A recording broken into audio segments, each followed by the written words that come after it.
Lao Tzu puts it in this way: the great Tao flows everywhere, both to the left and to the right. It loves and nourishes all things, but does not lord it over them. And when merits are accomplished, it lays no claim to them. The more, therefore, you relinquish power, trust others,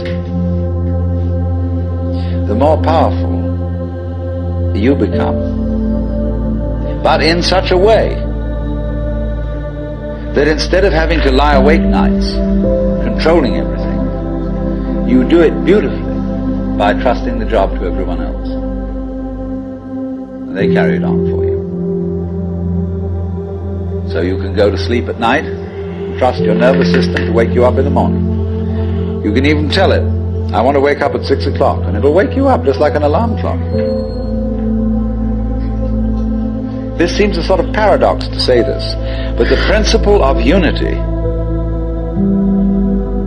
of coming to a sense of oneness with the whole of the rest of the universe, is not to try to obtain power over the rest of the universe.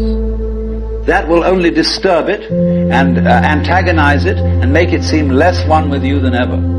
The way to become one with the universe is to trust it as another, as you would another, and say, let's see what you're going to do. But in doing that, you see, in saying that to everything else that you have been taught to think is not you, you are also saying it to yourself.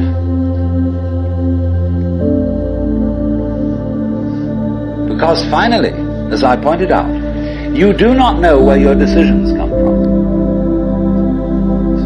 They pop up like hiccups.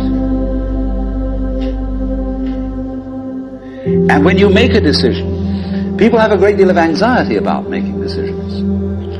So when we decide, we're always worrying, did I think this over long enough? Did I take enough data into consideration? And if you think it through, you find you never could take enough data into consideration. The data for a decision in any given situation is infinite. So what you do is, you go through the motions. We fortunately forget the variables that could have interfered. It's amazing how often it works. But warriors are people who think of all the variables beyond their control and what might happen. So then when you make a decision, and it works out all right, I think very little of it has much to do with your conscious intent and control.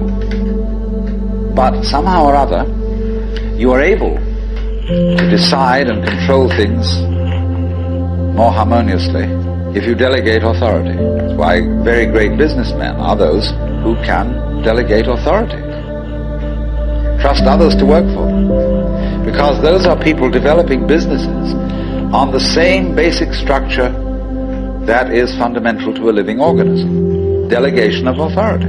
It loves and nourishes all things, but does not lord it over them. And you see, then, what is happening is this. The more you let go of it and trust it, as if it were quite other than you, the more you realize the inseparable identity of self and other. To go back, if you try to find the identity of self and other by subjecting other to self, no go. If on the other hand you find it through giving self, that is control, over to other and trusting that, you may make a mistake, you may make a bad gamble, but in the long run you're acting on a principle which has the backing of evolution. This is the way biological evolution goes on. Constant delegation of authority.